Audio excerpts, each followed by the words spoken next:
Hey everyone, welcome back to today's show. Today we've got a powerhouse guest, also my good friend, Mark Mr. Noots Effinger. He's the brain behind the groundbreaking nootropics company, Nootopia. And we're diving into how these cutting-edge supplements can supercharge your mind, boost your productivity, and maybe even change the way you think about brain health.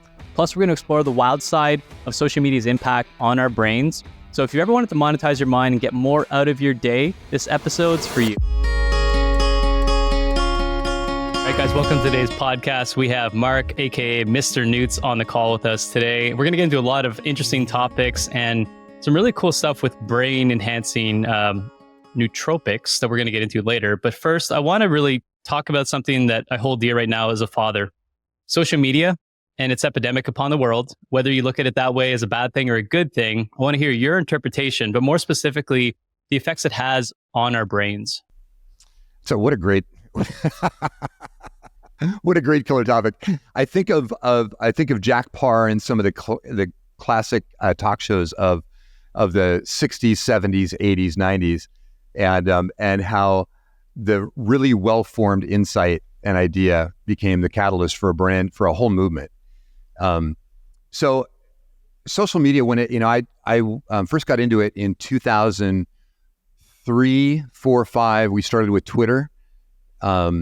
And I was at a company called prweb.com at the time.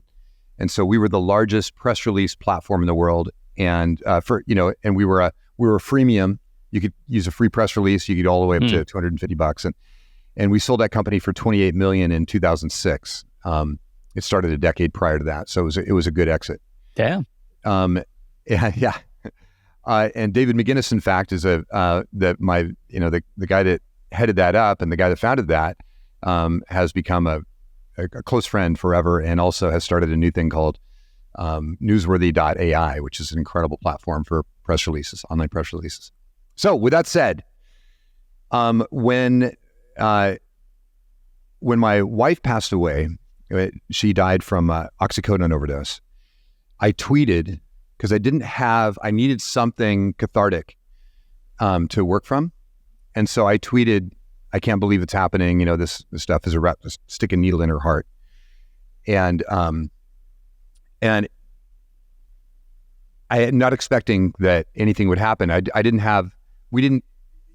Follower count wasn't a big deal back then, right? It was really a direct thing, maybe some news channels and maybe a couple of influencer type, what would now be considered influencers, but it wasn't a big deal. But one of the people on that was this guy named David McGinnis, who founded PR Web. And I was on a BlackBerry at the time. And he said, "Brother, I'm so sorry. No worries. We got you." And he'd bought a jet when they sold the company. And so he flew his jet down and grabbed me and my kids and took us up to Bellingham and found a place for us to live. And it was incredible. But without social media, without that kind of thing, that wouldn't have happened. There's a bunch of relationships that I've developed that have been where social media has created this 0 degrees of separation between us and people who might be valuable to you, or you might be valuable to them, or there might be an incredible exchange. We call it an exchange in abundance. And that, I think, is the power play on that. But what's happened in the hijacking of brains, especially for our youth, because you don't have the maturity, you don't have the insight, you don't know how to balance it, you don't know how to get off the damn thing when you're playing, is it's hijacking the brain and causing a very minimized, almost brain damage. If you take a look at cognitive, if you take a look at brain development, if you're Dr. Amen and you're looking at the thin slice of the brain of a kid that's 8 years old, 10 years old, 12 years old, who's been steeped in social media as a communication channel, where two things are happening, I think, that outside of the fact that the brain we're killing off certain parts of the brain, we're reliant on the dopamine fulfillment from a like or a friend or whatever happens to be the response mechanism that happens. That's causing this detrimental effect on the brain and putting us into a rat's maze of activity, right? Maslow, it's the Maslow's lowest level, and it's Pavlov's, ring the bell, get the food, ring the bell, get the food. And that food is dopamine. And so we're running in this dopaminergic circle. And when we don't have it, we feel less, we've used up a lot of the dopamine that's available normally. And so we feel depressed if we're not getting those things. And we're also willing to do almost anything to get it. So it becomes an addictive behavior that in working with addicts over the last 20 years, you find that this addictive behavior thing is this driving force that they don't know how to get out of. And they don't know how to create another entity that helps to support that. They don't know how to take a deep breath and get inside. And that decaying of certain areas of the brain, prefrontal cortex activity and those things, is causing us to quit going deep on stuff and start going wide. So instead of the kids digging down into a subject that might be really, really valuable or instrumental in their growth and their future, they're going wide because wide gets you the quick response, right? It's a quick win instead of the deep, deep fulfillment of building a relationship. Did you ever do online dating, Joey? I didn't do online dating. No, I passed that. I just went right into relationships. Perfect. That's great. So from 2000, from basically the start of Match, 1999 to 2004, I was on Match.com was the preferred platform, and that's where you look familiar. Yeah. I knew I'd seen you somewhere. yeah, exactly. And it's the benefit was if a date didn't go well, you already had 4 lined up. Yeah. So you don't worry about you don't dig deep to see if there's really something there. You get into that next kind of that transactional next phase. I have a good friend who at one time, he's a really good friend, a great guy, but at one time he was a salesman for one of our companies, and I called him coin operated.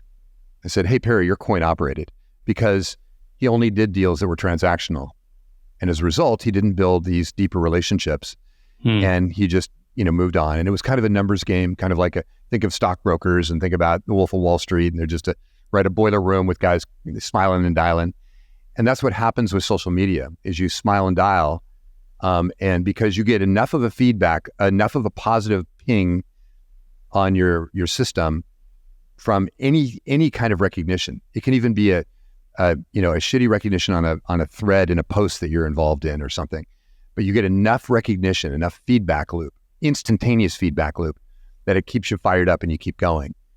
And the end result of that is a brain that doesn't know how to operate in long-term thinking. It doesn't have the endurance to do it.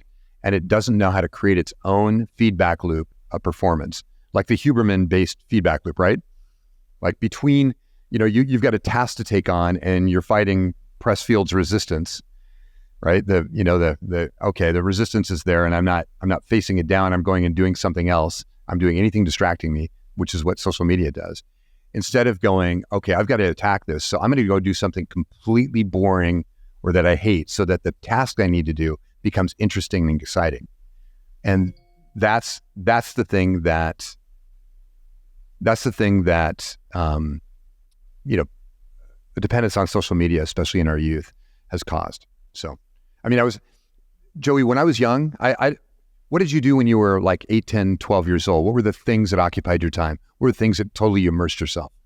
I was outside. I wasn't playing with rocks, but I was literally outside all the time, right? Like we didn't have curfews. We had like a come back when the sun goes down. But we didn't have Nintendo. I was obviously doing the NS64 and stuff like that. Sure. But that's actually safer than social media to a certain extent. You know what I mean? Because I'm not a huge game guy. My game experience was when in 1986, I sold my first company, and the first thing I bought was a Macintosh and a laser printer and an inkjet printer and a scanner and everything I could, right? And around it, because I knew that advertising was going to be the key to my long-term success, and I loved advertising, and so I wanted to build an advertising engine. And my good friend Eric Kinney, still a good friend today, and he'd been in multiple businesses with me. He got me about $25,000 in hack software, in pirated software. And he loaded it onto my 20 megabyte hard drive That was a big hard drive in the day. There's no way you could fill up 20 megabytes. And he loaded up 2 folders. One was productivity software and one was games. And so I double click the games. I go in there and I start playing, Frogger and stuff that I would normally have on like a console type game they had for the Mac.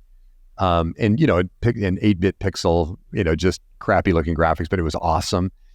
And 4.5 hours went by. Like it was almost midnight, and I'm at the office. I'm in my research and development room at the time. And I realized that if I just did that every night, one is my relationship with my then girlfriend, who became my wife, would be decimated. And we wouldn't have any talking points because I couldn't, I didn't want to get her a computer too, right? And the other was I realized that if I took that folder with all of these incredible games. My buddy was a gamer, big time. And I put it in the trash. I emptied the trash and I said, I'll bet I can make productivity software fun. And so I opened up it's called Digital Darkroom at the time. It was a precursor to Photoshop. And I scanned an image in and I manipulated the image. And then I grabbed a 3D software, Swivel 3D, and I made a 3D object and I made a 3D designed a product. And I did that in the same amount of time it would have taken me to play a game. And I realized that the exchange rate for, like here I am, I rejected computers in the late 70s when they first came out and they were available in my high school. And then I grabbed a Commodore VIC-20 and a Commodore 64 and a 128. But I never did anything but write some very basic programming. But here I had this opportunity, this power tool that I could enable and engage, and I could use it for good. And that good was maybe, just making my company grow. We became an Inc. 500 company in 1987, which, it was kind of funny because I got there through acquisition. My company was acquired and we became an Inc. 500 company because mine was fast growth, theirs was fast growth. And they were in business long enough because I was only in business 11 months at that time. Well, here, we fast forward, and when Bioptimizers acquired Web Nutrients to form Nootopia, the next year we become an Inc. 500 company. And it's kind of like this wonderful bookend on the business life. It's pretty great. But yeah, sorry, that was a distraction. But no, that's awesome. But you mentioned a few key things. And because when I look at this, I look at the last 100 years, 200, 500 years of evolution of who we are. We didn't have access to all these things. First off, okay, we had deprivation of things. We couldn't access people across the world like we're doing today. Couldn't access products, medical help. All these things were deprivation. So now you introduce an abundance of everything instantly available at your fingertips. Like beyond the science, someone has to look at this and say, yeah, there's going to be repercussions from this. This is going to have a long-term effect, right? Like it doesn't take like a scientist to figure this out, although there are scientific backings to it. But I'm just looking at it going like, yeah, we moved from this state of like, we have nothing to everything. And now it feels great and we have access, which is awesome, provides a lot of opportunities. But, the point we're making today, I think it's like how it's affecting our brains and why do we procrastinate so much? Why do we wait on things? Why do we feel like crap half the time when we have access to everything? It should be the opposite, right? But our brains aren't wired that way. So there's almost like this negative resistance towards this, as well as these dopamine loops that gets created that creates dependency that then leads to transforming in your work and your life where you have everything, but now you're still miserable, right? It's like we're looking for misery in some ways. But what I want to ask too, because I don't think that we're doomed. I think that, like you said, there's a lot of great things social media does as far as connection goes. I mean, it's incredible, especially the story like with your wife and going through that and having somebody to reach out to. In the next 100 years, how do you see this going? If you were to predict the future a little bit, because you've got magic powers here, where do you see our brains developing into, or how do we integrate with social media, these dopamine things? How can we mitigate what's happening as far as bad things, but really enhance what's happening as good things? So there's a great Canadian philosopher, I'm trying to remember his name, who said, who predicted kind of the rise of the technology infrastructure for media. I'll remember his name. Wasn't Wayne Gretzky, right? Yeah. No, but I do like to look where the puck's going, not where it's been, right? That's good. No, but he said, basically said there's 500 channels and nothing to watch. Right? And isn't that the dichotomy that we've got? We've got access to everything now. Before it used to take forever to build or buy or collect something or develop it. I built my first laser when I was 9.5, and I had to have the tube made. at a neon sign company. I had to grind the windows because the windows had to be at a very specific angle. I had to grind them myself with a grinding stone.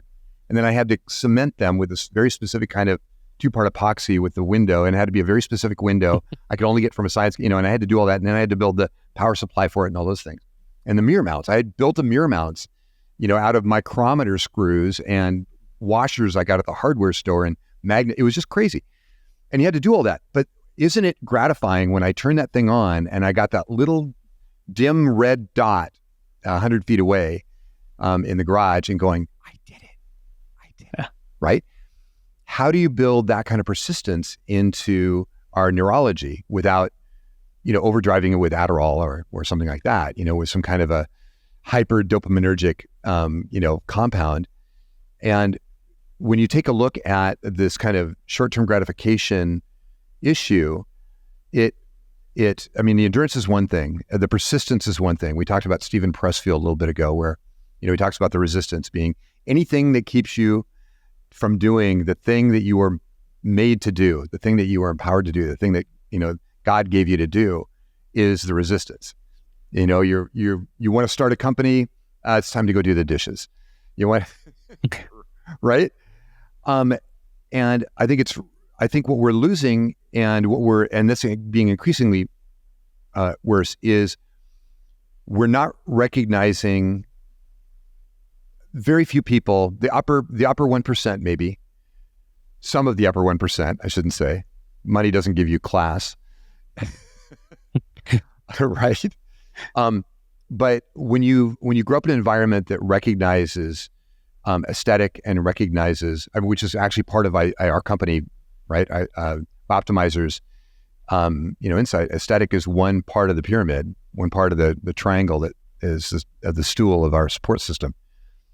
But when you don't recognize the difference between, you don't buy a Bugatti because the label looks great and you can show it off to your influencer friends. You buy a Bugatti because you understand that engine was hand pieced together by these really, really good machinists and that it's going to last for 500,000 miles easy. It costs $400,000 or it costs 1.5 million if it's a Veyron or something like that.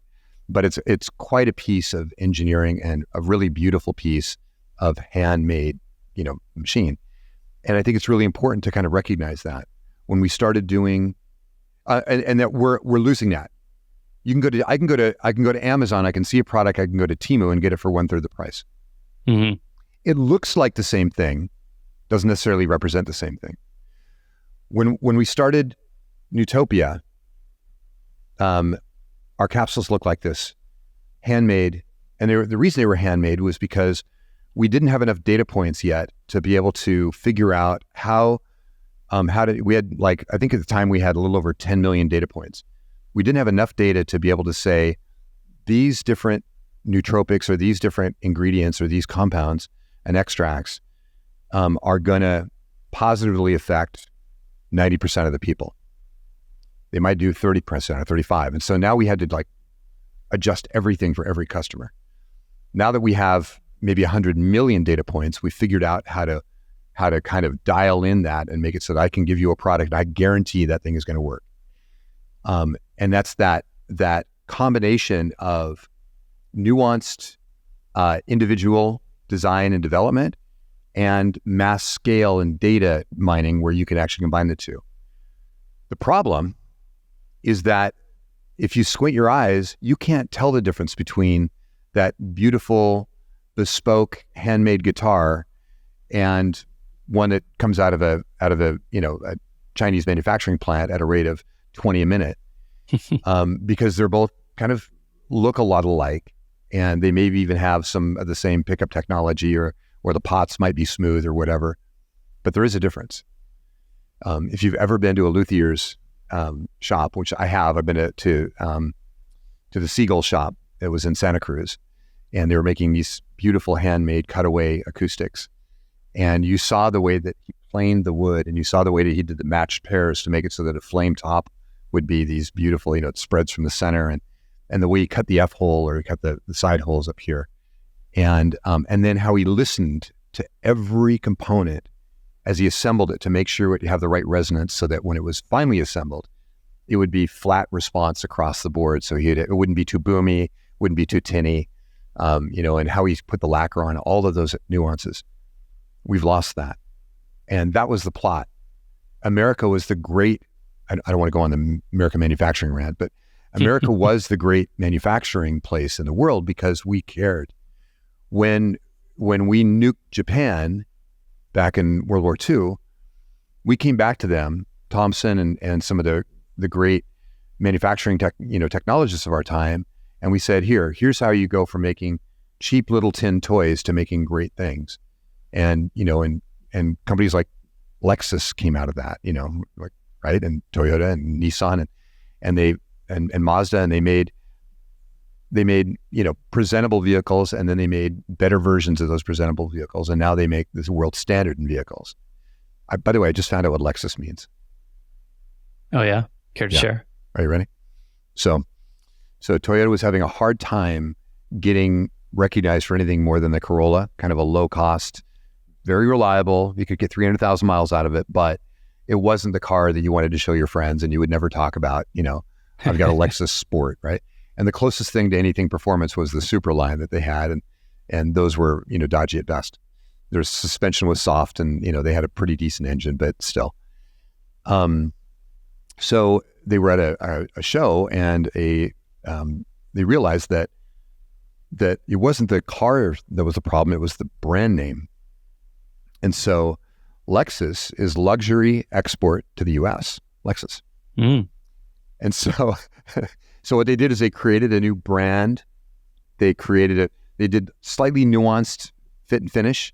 They went after Mercedes and BMW, and at the time Infiniti, because Infiniti and Toyota got wind of Nissan, which was, Nissan was also a low-cost Japanese brand, making this really, really cool luxury car to compete with Mercedes. And Toyota was not going to be beat by their cohorts in Japan. And so that's how that came out. Anyhow, I live in the Rust Belt. I live in the Midwest, right on the Mississippi. It's right over there.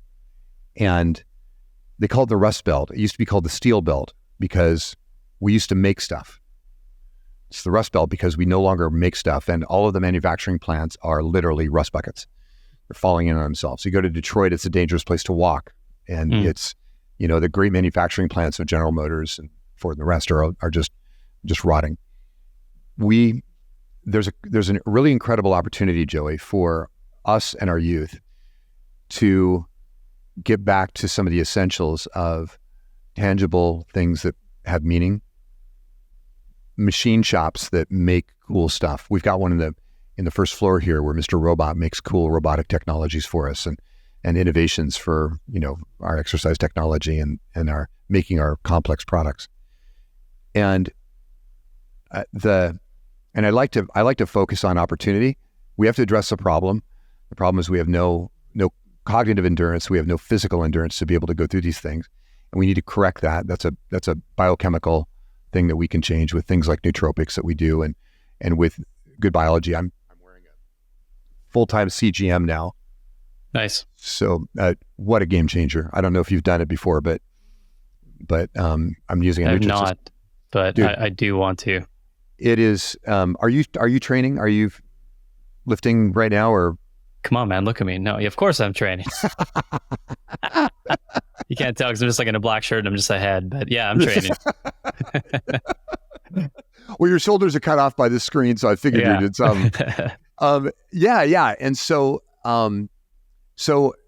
I got it because we're evaluating a bunch of products. We've got our berberine breakthrough, our blood sugar breakthrough becoming berberine breakthrough. But if you take a look at every one of our solutions, and if you take a look, I'm an athletic person. I train daily. I also work out with really obscure technologies like exercise with oxygen therapy and I do binaural audio meditations every day, and I these kind of obscure things that make a pretty profound improvement in my life. And they also have really helped me get out of some really tough situations physiologically and neurologically. But if we're not, but what this allows me to do is look inside my body at a minute by minute basis, or a 4 minute by 4 minute basis. I think that's the scan cycle. and look at what everything is affecting me from a blood glucose level, not necessarily from an insulin level, but from a blood glucose level. And I can see where my insulin sensitivity is at. I can see what foods jack things up, what drinks jack things up, how to manage that. How to go from, I was averaging 122 to 128 blood sugar. 100 is what you want to be at, right? And that wasn't like, it was close enough to pre-diabetic that I'm going, holy shit, I'm an athlete and this is happening? What, and I think I eat pretty well. Like I like sushi and I eat, as much organic food as possible. We get grass-fed beef and those kinds of things. And Chastity's an incredible chef when it comes to that. But I wasn't, my body wasn't responding the way that I thought it would. And then started tweaking it. And actually Blood Sugar Breakthrough has been a game changer for me. And I figured out how to take it. Now I'm optimizing it. I'm tweaking it with a little bit more dihydroberberine and individual caps and doing the stuff that biohackers do. And I can now anticipate, regulate, and optimize my performance around these things. The ebbs and valleys, the peaks and valleys of my performance throughout the day, energy management, as Tony Schwartz would call it. My energy management is much flatter now. It doesn't have these massive peaks and valleys. Yeah, I don't know. Do you know who Tony Schwartz is? Mm-hmm. Yeah. Yeah. So the Energy Project, his stuff, and Jim Lohr, as a former, competitive tennis guy, Jim Lohr was hugely impactful on my insights. And then seeing him say, hey, this applies to business and great athletes perform like this. And so I kind of had that, oh, that's right. That's how you approach things in a way to manage energy, not manage time. And very powerful. But I think we have a really, you and I and the people that we get to work with and play with, and our expanded group are people that are customers and our friends and associates and people that believe in that health and wellness have a monumental impact on our lives. We have an opportunity to be kind of a true north for how to make these instrumental changes that will take us from a dopamine impacted society to one that maybe has significantly more endurance, has the ability to quiet the mind and to be able to get into a egoless or low ego state of performance, and also to have the qualities necessary to follow through on ideas and concepts and principles and work and love and life and spirituality, that if we don't optimize ourselves, we will struggle for the length of our lives in trying to achieve any state of satisfaction and joy, because we're too short. Yeah, well said. There's a lot of profound things that you were mentioning there, but the last one was really like getting off the hamster wheel. I mean, we're continuously chasing the next thing, but not really ever getting there. And that's nothing to do with our actions. Well, it is, but it's more to do with behavior, what's happening in the brain as to like why we're chasing those things. I'm still stuck on you building a laser at 9 years old. So I just wanted to, say that was incredible, because I was going to be like, hey, Mr. Noots, what's something interesting about yourself? But you answered that one. I think that no one else is building lasers at 9. And, I think that what's worth noting too, so both Mr. Noots and I work with Bioptimizers and Nootopia through the extension of Bioptimizers.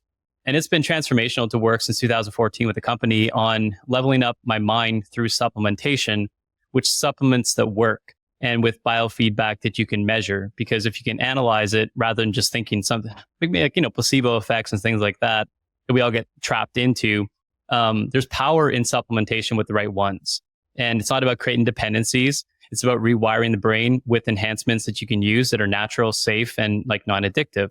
So one thing though that it's always in my mind, because whenever I talk to people and we kind of talk about the products and like, I'm trying to give them like, how powerful and profound it's been to be on some of these products. They're like, oh yeah, don't worry. I take like, Bang Energy or Monster. And so talk about like, and we're not going to bash any brands. I'm not like, I don't care. If you like that, that's cool. Do your thing. But I know that there's some detrimental ingredients, effects, and it's kind of amplifying the existing state of mind that you're in, and not necessarily in a good way. So like, can you just talk about a little bit of like the products that are out there today that are on the shelf and easy to get and everyone's using, everyone thinks that they're great because the top influencers are out there marketing it because they're equity partners with them. Right. Again, don't have to bash anybody, but I just want to turn the attention to like what is potentially an inferior quality product that's not actually delivering the results as to what we're trying to fix here. Yeah, boy. And I'm 100% with you on that, because it's hard to make great product at scale. And so I have it, and also a lot of these guys, even in the companies that we would, we kind of write off as one-hit wonders. Often their intention was good, but when they got into the process of trying to make it at scale or make it real, became problematic. I think of some of the greens products where there's a process called micronization. When you take vegetables and fruits and you dry them out, and then you grind them into a very fine powder so that it breaks through some of the cell wall stuff. Like in mushrooms, it's called chitin, which is this hard shell that your body can't digest. And that's why you need to grind mushrooms, either take them fresh and, heated, right? Like cooked in oil, in oil or in butter, or take them ground. The problem is when you grind, say, greens to the point where they're micronized, which is where they're most bioavailable, they're also least effective. The problem is, and I think, I'm not going to, let's just say AG1 might have a problem with this, is two things. One is that you end up getting heavy metal, a lot of vegetation grown at scale has heavy metal problems, especially if it's grown in the wrong country or the wrong environment. So that's a big problem. The other is when you micronize it, you get rid of the fiber. You basically take the fiber down to nothing. And so it has minimized fiber content. So your digestive tract treats it differently.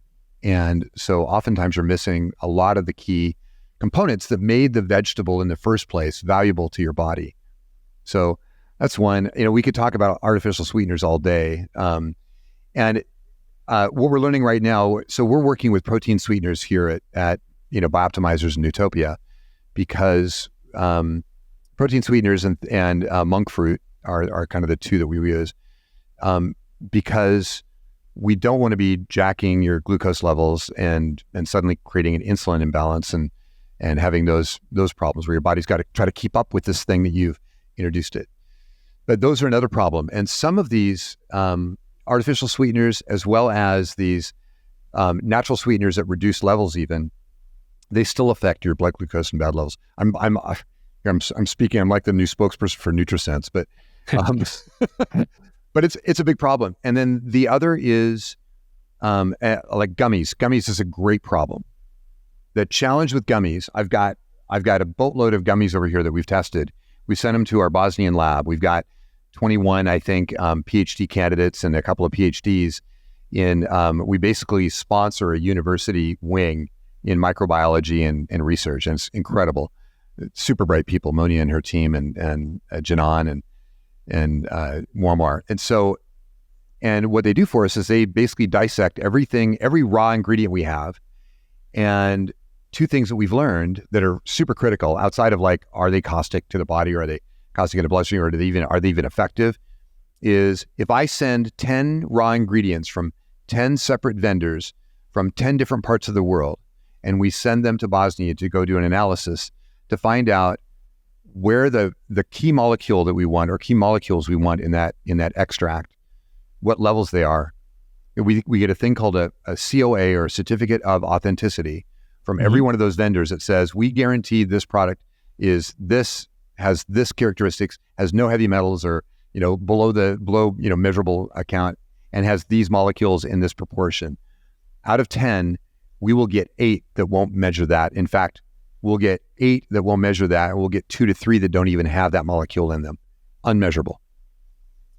And so one of the big challenges that these folks have, which we have as well, and we've cured it by going and sponsoring a university and getting his research, right? And sending every raw that we do through that before we even start compounding it here in our R&D lab here in Iowa, is they're compounding with ingredients that have a COA that looks good, but unless they do another test of it, they're going to they're not going to know. And so you're getting a lot of these products that they have very little of the active ingredient that you're buying on the label. In the case of gummies, like I did these, there's a product called Create, which is a creatine gummy. Mm-hmm. And I think the company's great, and I think they've done a great job with the product. Problem is when you introduce creatine, I'm sure you use or have used creatine in the past, and if you're not using it right now as part of your bodybuilding regimen, incredible product, right? And now they're finding all the cognitive enhancing product components of it are really critical as well. And if you get a chance, especially if you do any kind of cyclical ketosis or full-on ketosis, combine that with BHB salts or acids, ketone acids, it's a game changer. It's incredible.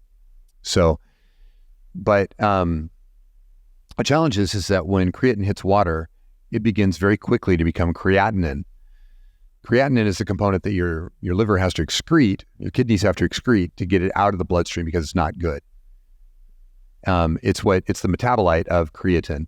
So when creatine does its work, the thing that comes out of that work, where it's actually done its work, is creatinine.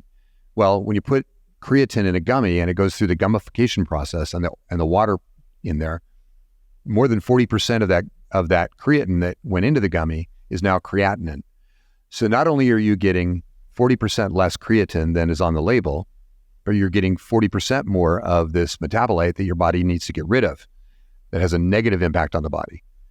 And those are some of the things that people don't think about, or they do a gummy B vitamin, or they do a multi-gummy, or it looks great. They're glad their kids are doing a 1-a-day gummy vitamin. My kids are on vitamins. No, the B vitamins in those are destroyed in the process, almost all destroyed. And so it's really critical. And gummies are the fastest growing delivery technology right now for vitamins in the industry. So the industry's going crazy on it. And the other thing I would have you do is, of course, check your blood sugar after doing gummies. So those are some of the critical negative things, and even like I'm doing this protein drink, right? Splash. So, okay. Right there. So yeah. Alex, shout it's pretty out to good. Splash. Yeah, there you go. So a great protein drink. I think they've got a killer job with their flavors and things, but it's got some artificial sweetener in it. I needed something to drink while I was up here with you. So that's why I've got it. All right. So I'm not. I'm just having espresso. Otherwise, I got to do a Cohiba. I'm not going to do a Cohiba, so we're going to do this. Not yet. The day is early, Mark. But what I love about Mark and Mr. Noots and all the avatars that you have and Nootopia and other companies, your shit. And this is what people fail to realize is, first of all, the supplement industry has a really bad name. When I talk to people about what we do, it's like, oh, we're supplement brand. And it's like, oh, I take a supplement. I'm like, yeah, you probably do, but it's probably, and I could go into the science, but ultimately you want your $20 GNC, whatever you're getting, and feel good. Great. Get the placebo effect. But I love that we've done the science on it and that you can speak to it so eloquently and with so much research and experience beyond any other company out there. So whenever people ask me, do you trust the products? And I'm like, I don't really have to even trust the product. I trust the person behind the product. No, honestly, it's like Matt, he tells me to take pills sometimes. I'm like, okay, cool. Take it. I don't know. What are these? First time I met Matt, that's how we met. He's like, we're going to do a 1-day, it was a planning session in Panama. And he just comes up to me and he hands me 10 pills. He's like, take these. I'm like, okay. Because I trust Matt. And I know that he researches, and it's like having an advisor within a product and within a company that not a lot of brands have that type of backing. I think that's super important. And the gummies too. It's like everyone loves gummies. Who doesn't? It's like a candy, but are you getting anything from it? And it's like cool if you just want to chew a gummy, but don't think you're actually going to get a benefit from that particular gummy unless, like you said, it kind of doesn't go through those processes. And maybe you have somebody that can advise you on which one to actually get. So I want to talk about, I want to flip the script a little bit because again, anybody who's seen the Bradley Cooper movie Limitless, I kid you not, whenever I started to take Nootopia, at first I was a bit skeptical in terms of what is this going to do? Is it going to actually do something? Am I going to feel effects from it and all these things? And I've got some Xamarin Juice here, which I spray constantly throughout the day. Good man. And I'll talk about the product more in a second, but I just want to let's frame it a little differently. Who has been, or what has been the highest price point that you've sold a nootropic for when you've done customizations for like high clients, like CEOs or entrepreneurs who've come to you and say, Mark, I want my own nootropic. Charge me anything. How much have you charged? And you don't have to say the name, but just upwards of how much money here. Well, it's actually pretty fun and pretty funny. The first one was very shortly after we opened our doors, and my tip of the hat to Bradley Cooper. He actually became the unbeknownst to him spokesperson for our venture into nootropics, right? And every time the movie Limitless opened up in a different country, we would get a surge of orders from that country. But the first one was the founding team of Napster. Oh, and, okay. Yeah, Napster. And you remember Napster? Oh yeah, man. And then they ruined everything. Yeah, exactly. Yes, but those of us that play the axe, it's like, dang it. But yeah, that was a couple of $1,000s, and then a tag on for multiples, and then actually Matt Gallant, the co-founder of Bioptimizers, when we met on a Facebook post of a good friend of mine. Not a dating app. Not a dating app. Yeah, the other dating app. A good friend of mine, Brad Costanza, is a kind of a leadership executive coach, and he was pouring out our products, and Matt saw it and said, "Can you hook me up with that guy?" And so we had a call, and we had a call a month later or so, and it was really nice. And Andy was on the call as well, and as you know, Andy, 007 Andy. So nothing's more seductive than having a Brit on the call interjecting once in a while. And he started buying tens of thousands of dollars worth of product every month, and he did it for like 4 months and said, let's join forces. And that was pretty profound for me. And then the other ones have been, we serve some guys at the largest talent management company in North America. We some of their leadership and some of their performers. And then and there's a bunch of guys like Mark Manson. Mark Manson. Yeah. He's been a customer, and we've a bunch of other kind of, I guess you'd call them the new. Are they the nouveau riche? But they're the cool guys that are. Mark's the guy that did what was the name of his first book? The Subtle Art, was that it, or was it something different? Yeah, Subtle Art. Yeah. Of not giving an F. Yep, it was great. What a great book. Yeah, and I got that on audiobook. I thought it was really great. And the cool thing about these people that are super performers, like there's a boatload more of those people. The first guy that actually convinced me to do this because he wanted the products for himself was the chief photographer for Sports Illustrated. And I met him while I was on a date with a girl back in years ago, and he was the ex-boyfriend of my date. And so she said, "Hey, you should meet this guy." And we did. And he was out to shoot. He was shooting the next day, or like 48 hours later, he was shooting Pistorius, the sprinter, the guy with the carbon fiber legs. Mm-hmm. For an Olympic photo shoot for Sports Illustrated. And he texted me from South Africa and said, "Dude, this shit rocks." This guy has 20 handlers, and I couldn't even see them. I was so focused, and I got the job done. I got the shot. I need more. And then he just bugged me for about 3 months until I finally relented. So they're, these products are pretty instrumental, but there's been a lot of people. One of the things that was really interesting to me that I didn't realize was that there were two classes of people that were buying the product at first. There were the people that there were kind of the biohacking was just becoming a term. It was 2012. And it was just kind of, Dave Asprey was just kind of pseudo launching it was really a forum at that time. It wasn't even the bulletproof product yet. And so he built he took a classic forum software and he let other people build his content, and then he would just interject and he would direct it the way he thought it would be. Very smart, very smart. But the people that were engaging with our product the most, and they were like religious, and they would subscribe. I didn't have a subscription engine. They would subscribe. Were biohackers or people that knew the difference between how you wake up and what you can be when you wake up.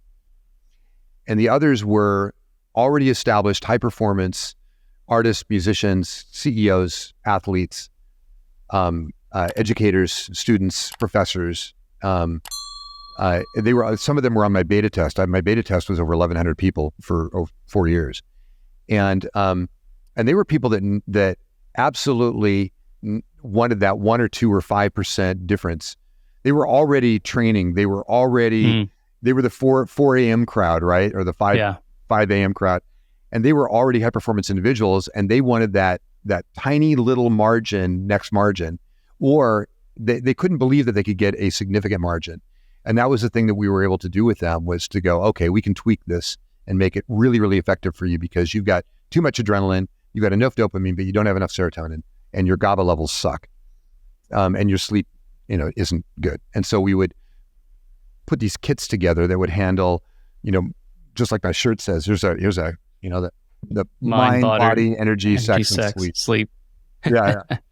And so, because once you get those, right? Yeah.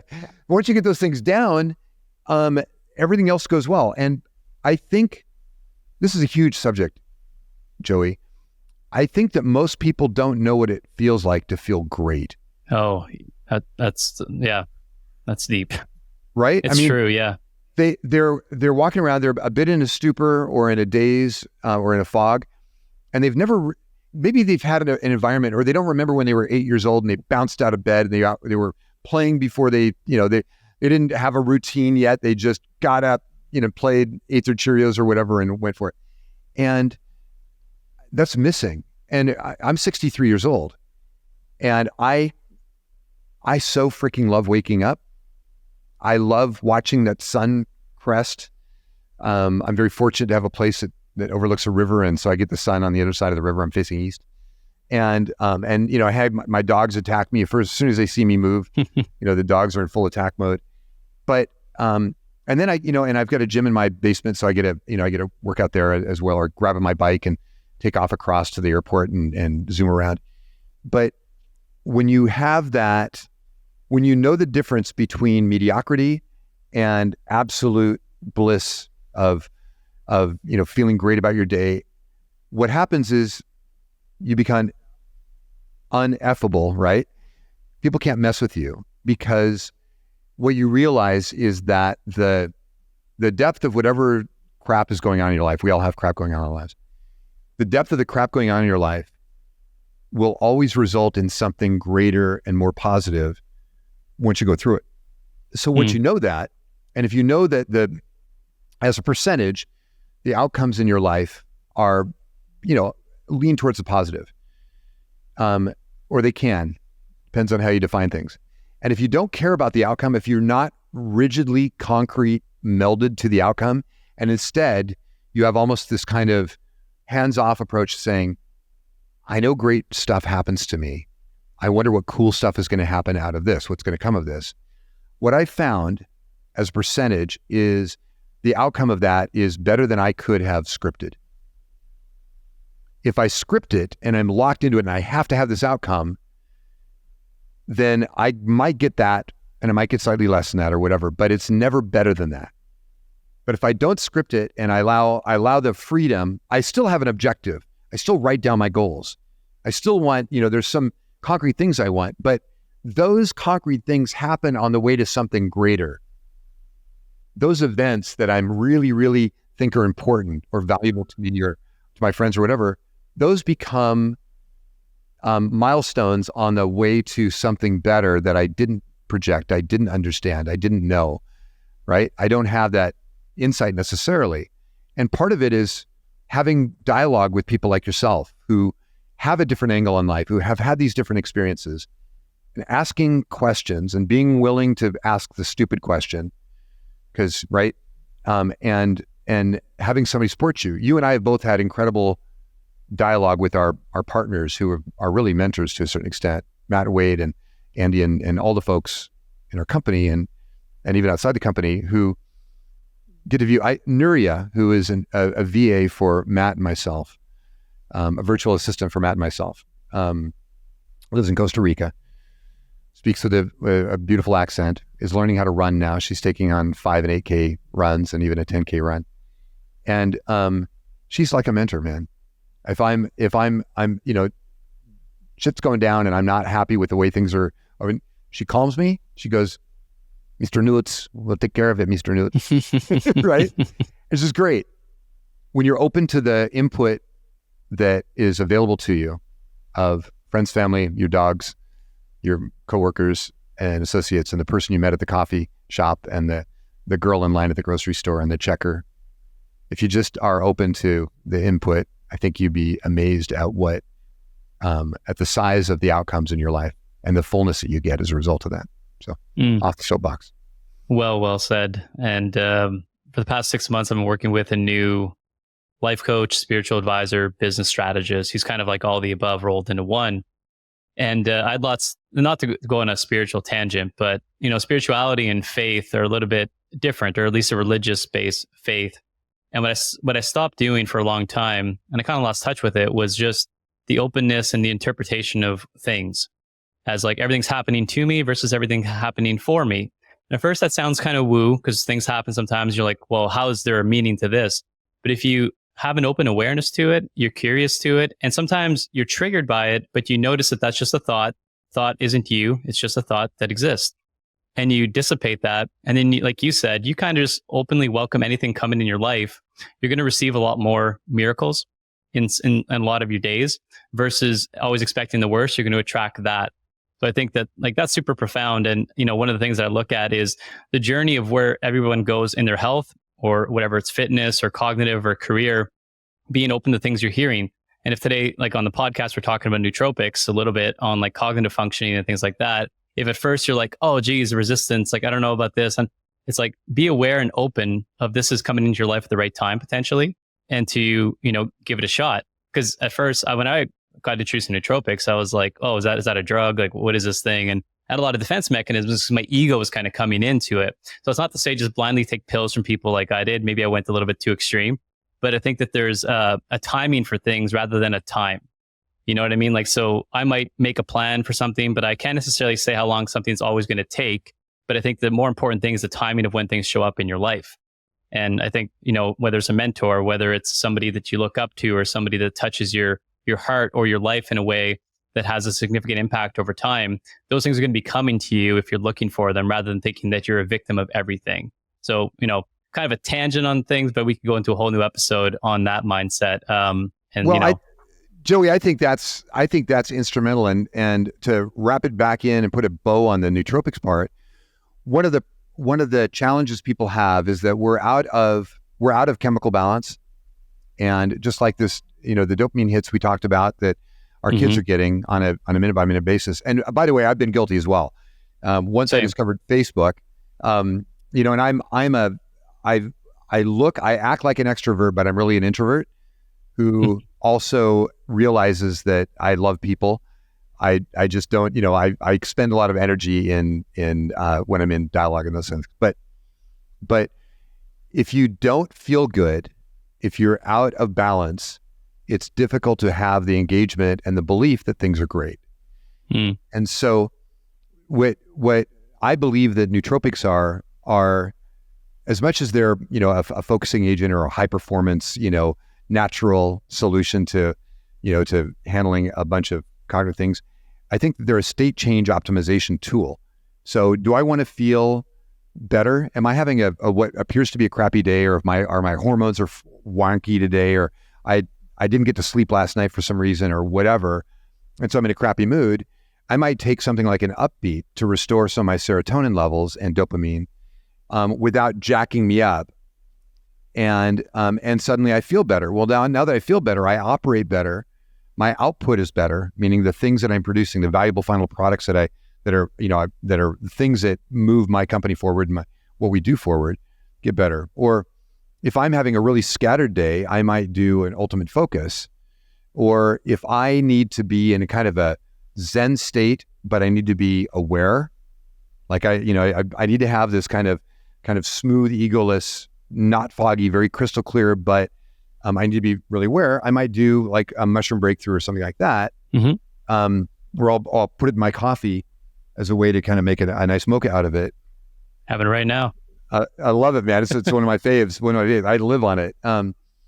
And so, again, not from an anti-addiction platform, is knowing that you can get into a specific state by taking this solution, and knowing that it actually has very long tail effect. Like some of the things we make, all of the things we make that are nootropics, have a long-term benefit to your brain and body.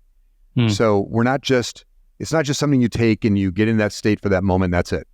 It's something you take, you get in that state, and then you can do what you want with that state. If you want to build new neural pathways around that state, close your eyes for a moment and focus on how you feel at that moment and how your brain is operating, how you just got that word that you were searching for and suddenly it came to you, or that thought that was a million miles away suddenly came into focus, or that fear suddenly dissipated, or that, that motivation suddenly flooded you. You flooded with motivation, right? And you feel like, and it's not instantaneous. Actually, you can feel it's long-term.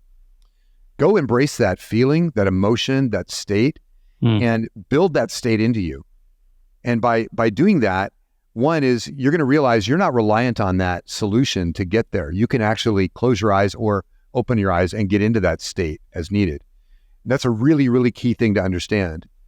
When I started doing these solutions, it took 4 years and 3,000 prototypes to get here. But when I finally got the one that worked, we called it NZT because, of course, the movie Limitless, is it was a drink and then there was a capsule that went with it. You took the drink and the capsule 2 different times and it worked great. I finally found something that took my ADHD and gave me a place to play with it. It didn't control me anymore. I got to control it. And it wasn't because, and I had done Adderall before. One of my employees loved it. And so he would bring me his prescription, 20 milligram. And I would take it and he would give me, 10 or 20 caps or pills. I would just take one, right?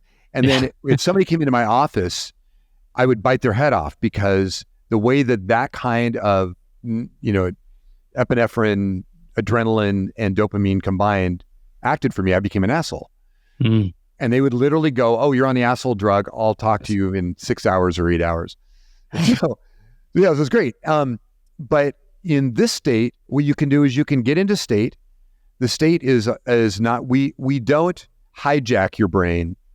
We take and we give you the nutrients necessary for your brain to create the neurotransmitters you need to operate at a level that is considered performance in a balance that your brain can create based on signaling molecules. It's a long sentence, but if you follow each of those little key points, we give you the raw product, very specific nutrients and extracts and the rest. We get it through the blood-brain barrier, which is this little filter at the base of your skull. We get it into your brain, and then we signal your brain to break it apart into the key neurotransmitter precursors, and then we signal your brain to create those neurochemicals from these raw components that are precursors at the rate that your brain can use it effectively without causing any level of toxicity or any other detritus or any other issues that might arise. And to do that with the half-life necessary for you to complete the things that you need to complete.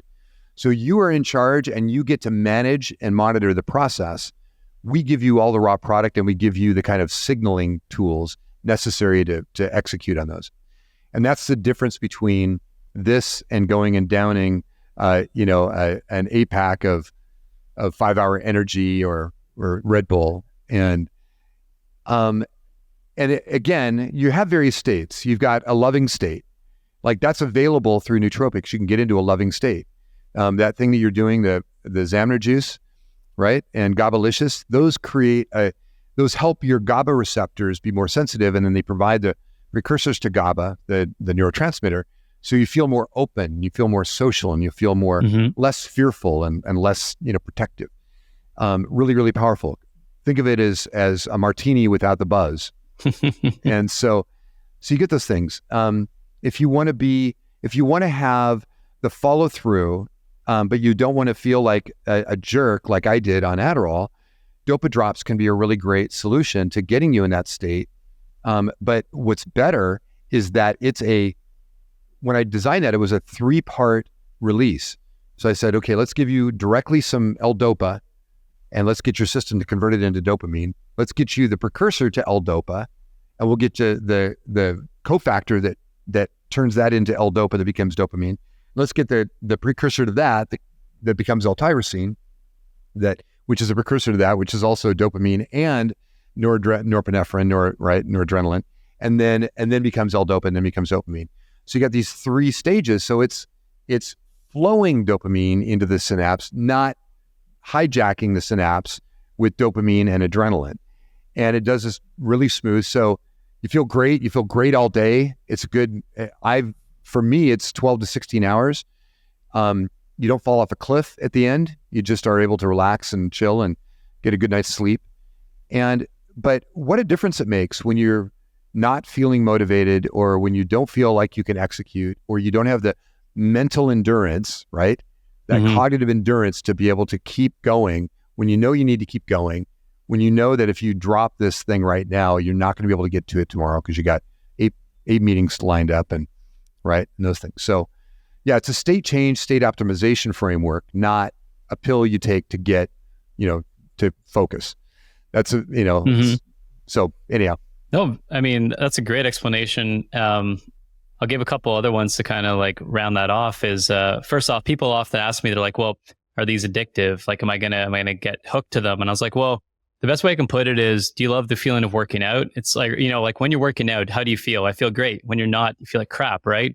So it's like good things have a dependency or a codependency in a way, but it's not like an addictive format.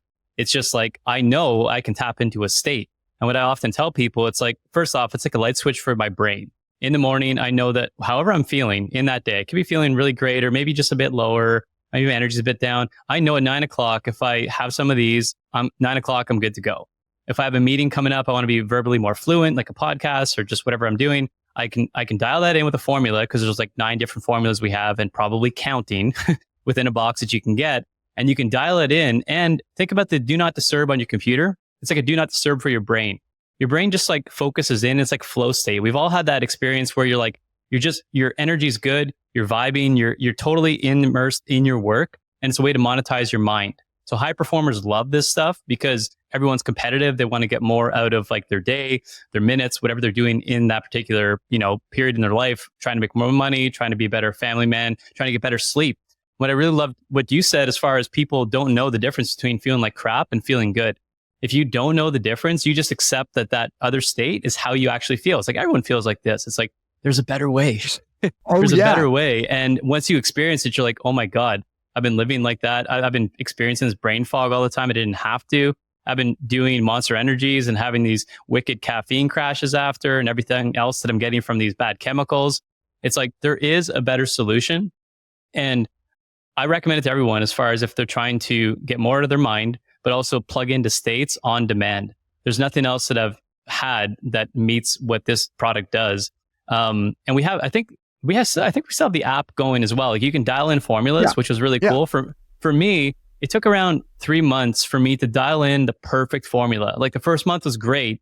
Second month was great. But then you're actually doing feedback in the app to say, I like this. I want a bit more of that. And you don't have to have any idea what you're talking about. It's just like a happy face spectrum of like, I loved it or it wasn't the greatest. By month 3, man, like, I was dialed in, and, I knew exactly what I was getting in my box from then on. And I was like, do not ever change my formula. I'm dialed in. So every feedback form, like, no, don't touch anything. It's perfect right now for me. And to get that level of customization with any other nootropics, it's just not possible. Even though some people claim to do it, I don't think they're actually putting in the work that we're doing, as far as like Mr. Robots and all the things that you guys are doing. You guys used to make handmade pills. And I think that there's some that maybe you still do. Like, no one's doing that stuff. I mean, it's incredible. Yeah, well, thanks, man. I really appreciate that. Hold on. I think we almost glanced over something that is super hypercritical. Let me grab something. Hold on. Yeah. We'll pause for this intermission. Sleep is the world's most powerful stimulant. Sleep is the world's most powerful stimulant. People are addicted to the wakeful hour activities and the wakeful hour energy and all the rest. But without sleep, your neurochemical balance is off.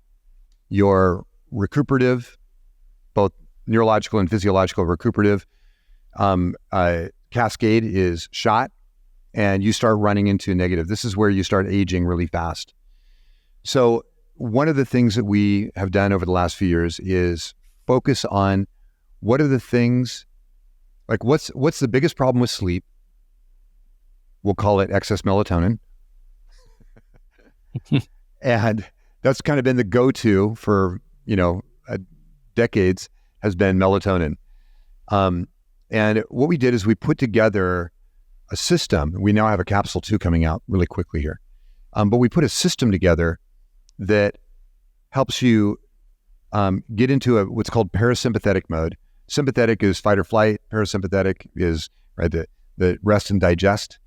And we built a system to get you into a parasympathetic mode. So now your level of energy is lower, you're relaxed, your stresses are reduced, your racing mind is now settled down. And we do that through this combination of neurochemical precursors in a product called Sleep Breakthrough. It's an incredibly delicious. Take a couple of scoops of this, put it in just a couple ounces of water because you don't want to get up and pee in the middle of the night. And I whisk it and then take that down. 30 minutes later, you'll start feeling your eyes get a little bit heavier. It's really great. And then to pop it to the next level, we have a thing called Dream Optimizer. And Dream Optimizer takes and uses a microdose. In fact, it's 1/3 of the typical minimum recommended dose of melatonin. And you can even go below that because it's a spray. It's a sublingual spray, so it doesn't go through first pass metabolism of the liver. It goes right into your tongue. It gets into the membranes in the tongue. Your capillaries pull it away, and it gets into your bloodstream. It's great. But more important than the melatonin are like the California poppy seed extract and some of the other components that actually get you into a really sustainable sleep state with a high REM cycle. So if you use an Oura Ring or use a Whoop or a Fitbit, so you know what those factors are. So the delta or long-term sleep, right, and your REM sleep, and it extends. For me, my REM sleep goes from what would normally be about an hour and 15 to an hour and 30. It goes to 2:30, and in my deep sleep portion, which typically for me is anywhere from 15 minutes to 30, I get an hour to an hour and a half. So yeah, it's incredible. That's incredible. Okay, so inside scoop here. I take that every single night. It's my secret weapon. First off, I'm a father of a 4-year-old and a 1.5-year-old. So there's a lot of nights where, it's just not the greatest night's sleep. And I get up at 5 a.m. now. I'm part of the 5 a.m. club, even though I made fun of it for a long time. I was like, I'll never be part of that 5 a.m. club. But guess what? When you have kids, 5 a.m. is a really great time to go work out before they're up. But my secret weapon is sometimes if I'm working a little bit later at night and I go to bed a little bit later, I've got a protocol. It's Sleep Breakthrough. It's Magnesium Breakthrough 30 minutes later. And then Dream Optimizers when my head hits the pillow. Wayne Dyer on meditation on before I go to sleep. I get the equivalent of 8 hours quality sleep in 5.5 hours. And awesome. That's incredible to get. You know what I mean? Like I get the 8-hour quality sleep. I only have to sleep 5 hours. I feel great. I don't nap. I check my Oura Ring. I got great scores. And I'm like, guys, and Matt's always suggesting it if you're flying, like you've got a red eye or you just want to make sure you get the quality sleep while the little time you have. But for me, it's like my go-to whenever I know I'm just not going to get that 8 hours. And I'm like, well, and I look at my REM sleep, my deep sleep, my cycles are great in terms of like what I'm getting in quality, and my Oura Ring loves it. So it's just like, I highly recommend it. And what you said as far as sleep being the game changer of life, it is. Like, have you ever gotten a bad night's sleep? Like, it sucks. You're drained for like days. It's like, I don't drink anymore, and I try not to stay up late, but when I do, and if I'm not dialed in with my supplements, let me tell you, like, I feel like the oldest man on the earth because I'm dragging ass for like 2 days. That's right. Yeah, they call it a sleep deficit, right? So if you have a sleep deficit, this is the currency that's going to pay that debt, and it's really important, and it does work. And you're right. I actually do my magnesium. I do 2 magnesium about an hour before, and I do 1 just before my head hits the pillow into full sleep. And that's it. No disaster pants, and it's no disaster pants. For those of you who don't know, magnesium can cause this, but not ours. Not ours. So anybody interested in this, of course, both Mark and I are involved with Nootopia and Biooptimizers, so you can check out all the products at biooptimizers.com. go hit them up. You won't regret it. I have people WhatsApping me and like slacking me sometimes like, hey, is that product back in stock? Can I get some more of this stuff? I'm like, dude, just go to the site. Like, I love you, but I'm not like your dealer here, you know? Oh, it's a regular. I still have customers from 2012 who hit me up and going, yeah, I see what you're doing with Nootopia now. Come on, man, where's my kit, bro? Well, we love what you're doing, and we're thankful that you're part of the family and everything that you brought to the table with Nootopia and everything else that's coming. So we appreciate you. I appreciate you and your time. I always like to take you through a quick fire round of questions. We talked about this at the beginning. I want to be mindful of your time. So it's the first thing that comes up, first thing, first thought, and short and sweet. I'm going to start off with an easy one. Your favorite food? Oh man, that's so easy. Sushi. Yep. And that's specifically a sushi roll with seared salmon on top. What do you call it? Spicy tuna, a little drizzle sauce, and avocado inside. Is that specific enough? I'm very much a foodie, so I can appreciate that. What's like a best memory when you think about something? Like, what's the first thing that pops up? Oh man, my dad got me a vacuum pump when you're 6 years old and you need a vacuum pump really bad. Like we all do. For doing science experiments. Yeah. And I was trying to do these what's now called extraction technology. Back then it was just boiling water at below freezing and using doing high voltage. So my dad wrote, and he said, just write me a note, put it on my truck, because he worked in heating and air conditioning. Put it on my truck and I'll get you a vacuum pump. We got a broken one at the office. I know you can fix it. And so you go off every day, and I'd write him I know it said, Dad, don't forget the vacuum pump. Love, Mark. And then every day, right? And wasn't a sticky note, it was just a little cardboard square. And then one day, about a week and a half into it, I come out to his truck first thing in the morning, before he's made it out of the driveway. Come out to his truck and it says, Dear Mark, when you learn to spell vacuum correctly, I'll get you the pump. Because I was spelling it VACUME and it's VACUUM, and it was great. So one of my awesome. favorite. Yeah, it's great. That's awesome. I can just imagine your kid is asking for vacuum pumps, built-in lasers. Like that's a cool kid, man. Okay, so if Mark's living in a different dimension right now, or in this world here, what is another story for your life that you would have liked to have written? What else would you have been doing if you had more time or just a different access to a different dimension here? I kind of wish I dropped out of high school after my sophomore year. I played state tennis and then dropped out. And I now envy, I've met a lot of really, really cool college educated PhDs and MBAs. And I've worked with a lot of really great venture capitalists and angel investors and the rest. And I kind of wish I would have done hung in there long enough to do that route, because it took me a long time to get the confidence I had credibility with these guys right away because I had founded companies, but I didn't have the confidence to be able to speak to it. Those are two different things. It took me a long time, but yeah. Okay. I was expecting like Guitar Hero guy on stage, but I did. You went the other route on that one. I was in a Jesus rock band in the 80s. Nice. And, yeah. And I actually was on Accutane at the time, which is an acne drug, a really bad acne drug, and I was bodybuilding. So a great convergence of all that, right? So I was going from 135 pounds to 215 pounds. And I'm in this nylon outfit, and we're doing Triumph, a Canadian power trio, a song called Fight the Good Fight. Great tune, especially we're in front of a bunch of Jesus freaks. Love it. And I hit the top note, which is a really, really high. Rick Emmett, the lead singer and guitarist, is also an incredible tenor that you would say is a soprano, right? Alto soprano. And I'm hitting this note and I crack right here because it dries your skin out so bad from here to here. So I'm bleeding a bit. And these kids in the audience, these young, kids, impressionable Jesus freak kids, are looking at it going, oh my God, Satan. So that was my combination Jesus freak Guitar Hero story. What's your best productivity hack these days? Really, it's that state optimization where I look at the project ahead, and then I visualize the product, what it takes to complete it. So one, I don't miss any steps. I use Google Keep to just kind of outline really quick because it's on me and it's on every machine I've got and everything. And then, and that seems to be really powerful because as they say, every super performer has, if you ask a crowd of super performers, like what's their hack, they hold up a yellow pad and a pen. And they go, I write down the things that I want to get done and I knock them off the list visually with a cross out and a star and a happy face, or whatever it is. And I think that is really, really important because it's not hard for your day to run you.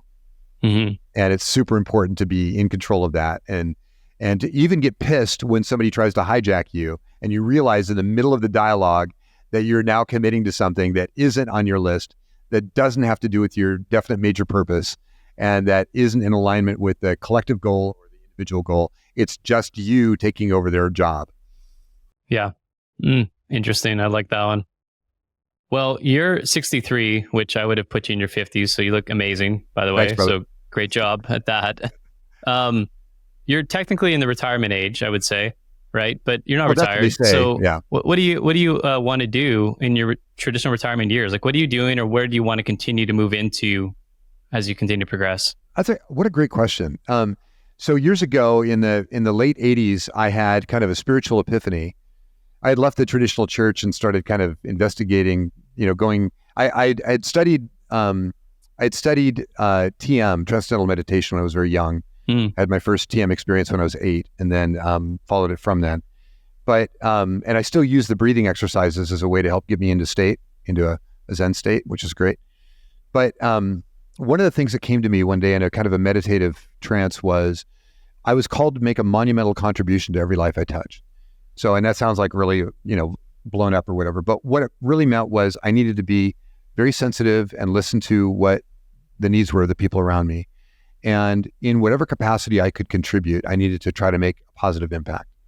And I think that as a result of the people I've met through Bioptimizers and then, I've got incredible legacy of 37 years or whatever of business. So I've got these great friends and associates. I think our collective power is much greater, not to do a Marianne Williamson quote or anything, but I think our collective power is much greater than we think and much greater than we believe. And I think that we now have the opportunity to shift the needle on what's going on, whether it's politically or spiritually or physiologically.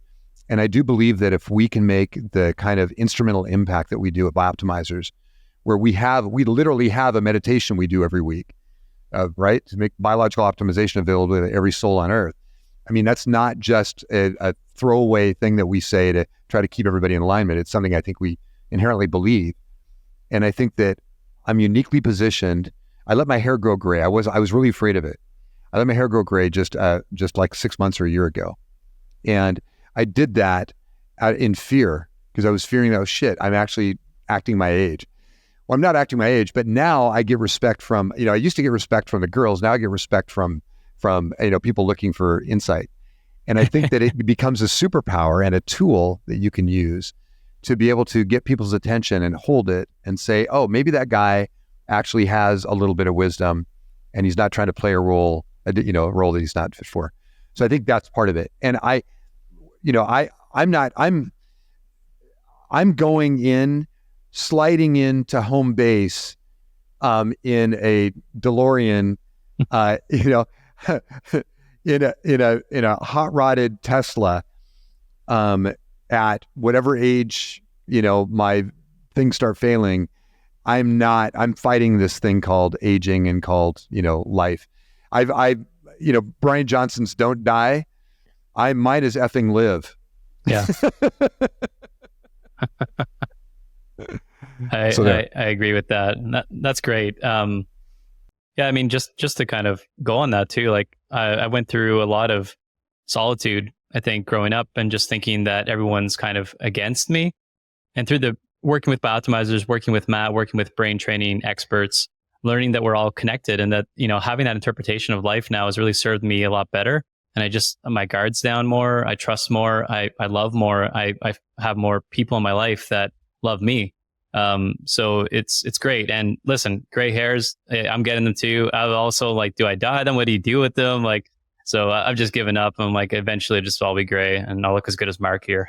I love it. There's two things where we are doing, both Matt and I are taking one of the compounds that Brian Johnson recommends for to kind of reverse that, because that's a hydrogen peroxide issue in the cell, right, at the base of the hair follicle. But that, and then there's a form of D-ribose, a very specific form of D-ribose that they just found is more effective than minoxidil in retaining hair and reversing hair loss. So I've got some of that coming in. I'll make sure and get some in your way as well. Awesome. Okay. Yeah. If it regrows some hair too, don't forget to send me anything of that. Okay. You got it, bro. What book changed your life? Well, we talked about The War of Art, Stephen Pressfield, the trilogy from Isaac Asimov when I was young. There was his incredible trilogy, which basically has the robot rules and things like that. It applies more today than it did back then. Those are great. The Boxcar Children, and this is silly, right? The Boxcar Children and a bunch of books. Black Like Me, which was a late 50s, early 60s, I think 1960, 61.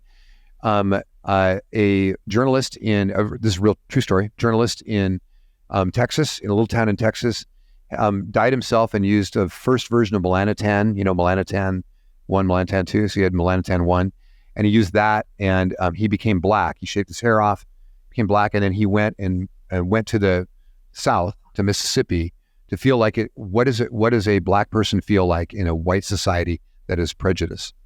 And that was very powerful. And then on the heels of that, I read a book called Invisible Man, Ralph Ellison, which is about being black in the ghetto of New York at the time, the Bronx, I think is what it was, and about him feeling invisible and kind of describing that process.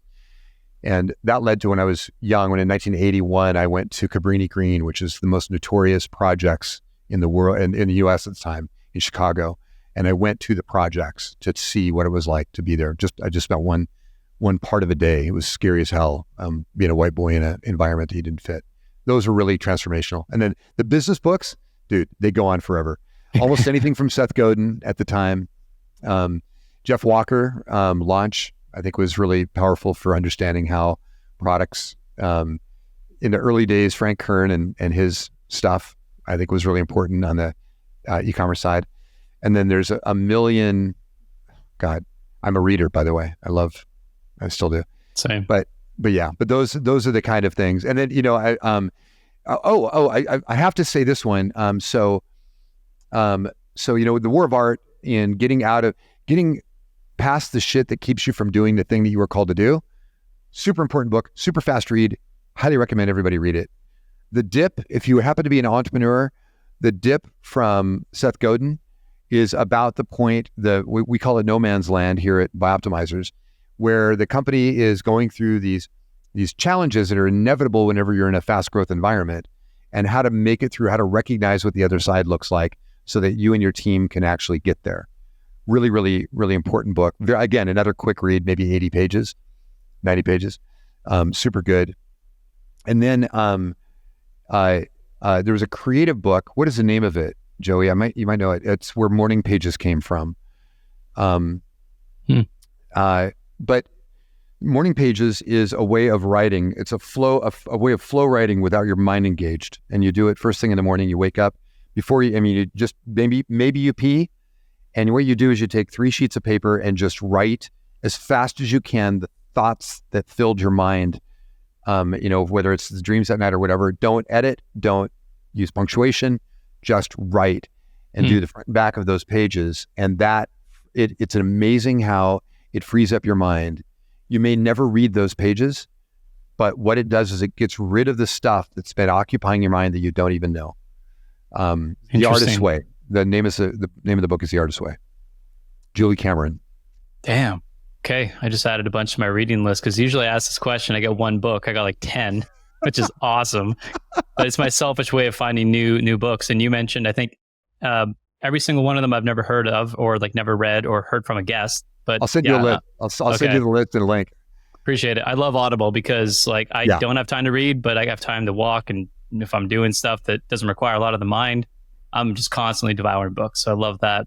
Let me ask you one last question here. This is the 1 year celebration question. So what are we doing 1 year today? We're meeting back up. What's on the docket that we're going to be celebrating? Oh, dude. So one of the things that we've been doing, is when in the first 3 years that I was here, we were launching anywhere from 22 to 27 products a year. And then out of that, we would get a handful of really clear winners and things that really made a monumental difference in people's lives. I think one of the things we're doing is we're creating cool technology. Some of it is hardware, some of it is software, some of it's integrated, like an EWAT, an exercise reduction therapy system that is so above what is currently available on the market. Some of these kinds of things, and a green light therapy for pain relief, for chronic pain relief. These kind of, fringe technology things that we're doing. But more important, instead of doing a quantity of releases every month to try to keep up with that kind of a stream, we're spending more time and more focus on really diving deep into the things that are going to make the greatest impact, positive impact on people's lives, that are sustainable, that address the seed to supplement kind of motif we're working on, where we're understanding the farms that are growing the crops that are being extracted into the compounds that we're using in our products, and having that relationship with those farms and other things for not just sustainability, which is super important, but also to understand and to be able to manage the quality of the output of that. And I think what we'll see is more deeper, committed innovation in fewer products that make a greater impact on the world. And that to me is freaking exciting. So when we'd meet in a year, the products that we're able to talk about, and the systems and the people, and the people that have been influenced by this, and the people that have come into our group, not just internally in the company, but people that connect with the company and understand our mission is bigger than making vitamins, and supplements. I think that's the thing that is going to be, kind of front and center. Because there's people that come to me, and I know they come to you as well, who say, thank you so much for changing my life. Or they're hyper evangelists like QQ on Facebook, people like that who finally found that thing inside of them that was able to be unearthed because they took a supplement and it cleaned up a problem that they had, that they didn't even maybe know they had. And as a result of it, that thing that held them back, that baggage they were carrying, that luggage, that Samsonite, supersized luggage suddenly fell away, and they were able to sprint at full speed into the thing that makes meaning for them. And I think that's what we're going to be able to talk about. We're going to be able to talk about a dozen people who have impacted us because we were able to contribute to their lives. Well said. And with that, we'll cap off this interview. Mr. Noots, Mark, I was going to say Marco Noots, but we didn't get a chance to ask you about how you got Mr. Noots as your name. We'll have to save that for episode 2, I guess. Love it. But I appreciate you coming on today. It was so much fun talking to you. And I love your energy and everything you're doing as far as positive impact. And the level of enthusiasm you have at 63 and something you've been doing for as long as this is incredible. So I just want to appreciate and commend you for that. Oh, thank you, brother. No, ditto. And I'm so glad you've got this platform. I'm super excited about by the way, the direction of your podcast and the direction of your relationships, and really, really unearthing the power behind the influencer, not just the influencer economy, but the individuals that make up influence, and how they got there and why they got there and what they're doing and how they're extending their reach. And then the big thing, I had a talk recently with Josh Trent talking about what's next. What's the post-influencer thing going to look like? How do we continue to build individual voices that have not just influence and power, but they understand the power that they yield, and how do we put it to work for good? Interesting. That's a whole other episode, I think now, man. We'll turn the mic around and the camera around on you, Joey. I love that. I look forward to it. I look forward to going down and seeing the lab and getting to chat, play some guitars, do whatever you got going on down there, lift some heavy weights. Dig it, man. All right. Thank you, brother. All right, guys. We'll talk soon. It's been awesome having you on the podcast. And again, check out bathbuzz.com, Nootopia. get dialed in, full spectrum supplements. And trust me, it's going to monetize your mind like nothing else will. So we'll see you on the next episode. Take care. Peace out.